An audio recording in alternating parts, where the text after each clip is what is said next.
Hello, everybody, and welcome to our first and final episode of Counterattacks Against Environmental Issues.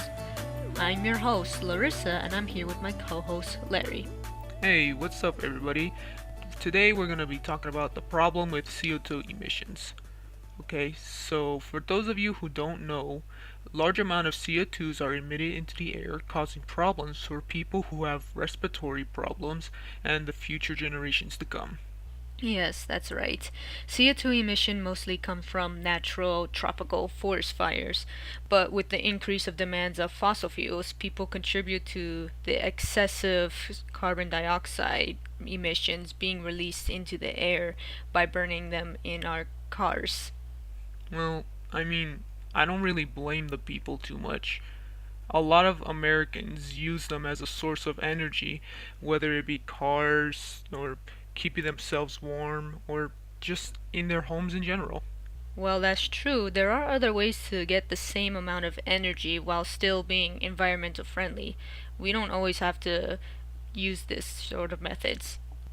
Well then, let's say that I want to put some sort of fuel in my car and I'm not and let's say that you don't want me to use the normal gas as such as fossil fuels in my car because it contributes to the excessive CO2 emission. What then do I use?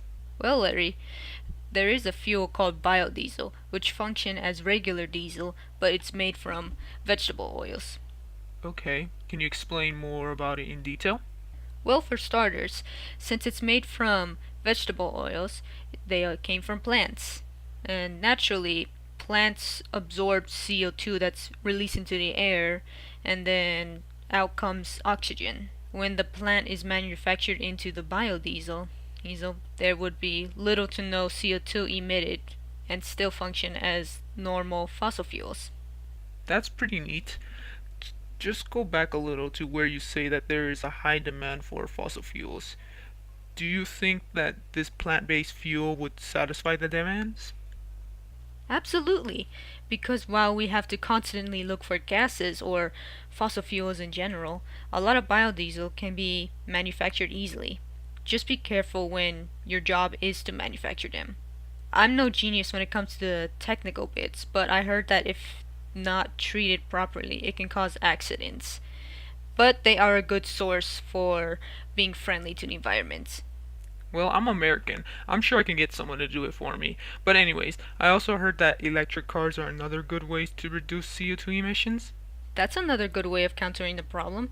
A lot of electric cars run solely on electricity, so they don't even have to bother worrying about CO2 emissions. Well, that's true. You can just basically charge your car and you'll be set on the road. And while we would love to continue this talk, I think we have to get going. Oh, you're right. Well, I hope we were a help to understand some ways to counter air pollution. There's some more ways to deal with the issue, but I hope that having a basic understanding on how you're helping will encourage you to reduce CO2 emissions. We'll see you later.